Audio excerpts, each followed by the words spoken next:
دیکھیں ڈاکٹر صاحبہ، سب سے پہلے تو جس طرح مفتی صاحب نے بڑی جس کو کہتے ہیں نا کہ ڈیپ انالیسز اس کے اوپر دیا ہے کہ یہ ہیومن جو آپ کی انٹرنل آرگنز کا ربط ہے آپس میں، اس کو ڈیمیج کرتا ہے، اور وہ ڈیمیج کریٹ ہوتا ہے برین سے. صحیح. یعنی سائیکلوجیکلی جب آپ پہ کوئی اثرات، آپ پر آسیب، آپ پر کوئی جادو ٹونا یا کوئی ایسی چیز کرتا ہے، تو اس سے آپ اس طرح سے ایک صحت مند انسان کی طرح ڈیسیژن میکنگ نہیں کر سکتے. ایسا ہی. اچھا، آپ اپنا ریلیشن شپ اچھی طریقے سے کیری نہیں کر سکتے، آپ ایموشنل بہت جلدی ہو جاتے ہیں.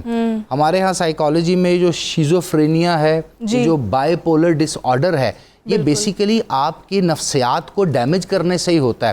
اور ایک بات یاد رکھیے گا کہ جادوگر اور عامل جو ہے وہ کسی طرح سے بھی آپ کو فزیکل ہارم نہیں کر سکتا. یہاں تک کہ شیاطین کو بھی یہ اجازت نہیں ہے اللہ تعالیٰ کی طرف سے کہ شیاطین آپ کے اوپر سامنے سے حاوی ہو جائیں، آپ کو ڈیمیج کریں، یا جن آپ کو ڈیمیج کرے. اچھا. وہ آپ کے اندر ڈر پیدا کرتے ہیں، کوفت کی صورت پیدا کرتے ہیں، بے چینی پیدا کرتے ہیں، عجیب و غریب قسم کا آپ کے اندر جو ایموشنل فیلنگ آپ کے ساتھ بہت زیادہ ایموشنل ہائی ہو جاتا ہے. اور اس سے کیا ہوگا کہ اب باقی جو گھر کے ممبر ہیں، فار ایگزامپل کسی ایک پہ آسیب ہو گیا، کسی ایک کے ساتھ جادو ٹونا ہو گیا، اور وہ ایک ہی کمانے والا تھا، تو پوری کی پوری آپ کی اکانومی ڈیمیج ہو گئی. فیملی متاثر. اگر وہ کمانے والا نہیں بھی تھا، وہ گھر میں والدہ تھیں یا بڑی بہن تھی یا بھابھی تھی یا کوئی اور ایسا درجہ تھا جس نے گھر کے میکینزم اور نظام کو سنبھالنا تھا، تو وہ ڈیمیج ہو گیا. ظاہر ہے. اب اس کو اگلی سٹیج پر اگر دیکھیں تو جب میں بھی اسی لت میں پڑ جاؤں گا، آپ بھی پڑ جائیں گے، ہمارے ناظرین بھی اسی لت میں پڑ جائیں گے کہ ہم کسی طرح شارٹ کٹ کی طرف جائیں، تو ہم ان جو جھوٹے عاملین ہیں، جادوگر ہیں، پانسا باز ہیں، اور اس طرح کے جو ٹوٹکے بتاتے ہیں، ان کا بزنس تو چلنا شروع ہو جائے گا. میرے آپ کے درمیان اختلاف پیدا ہوگا. اب دیکھیں، اگر ان کی بھی سائیکالوجی سمجھیں تو یہ ہمیں جانتے ہیں.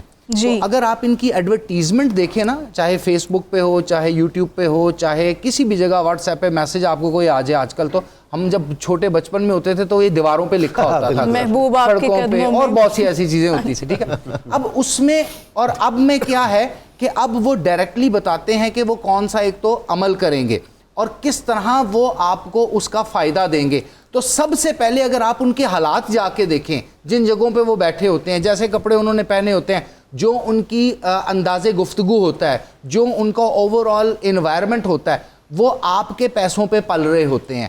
بیسیکلی سب سے پہلے تو وہ آپ پہ جادو کرتے ہیں، آپ کی لالچ اور آپ کی انسیکیورٹی کو دیکھتے ہوئے آپ کو اپنا کلائنٹ بناتے ہیں.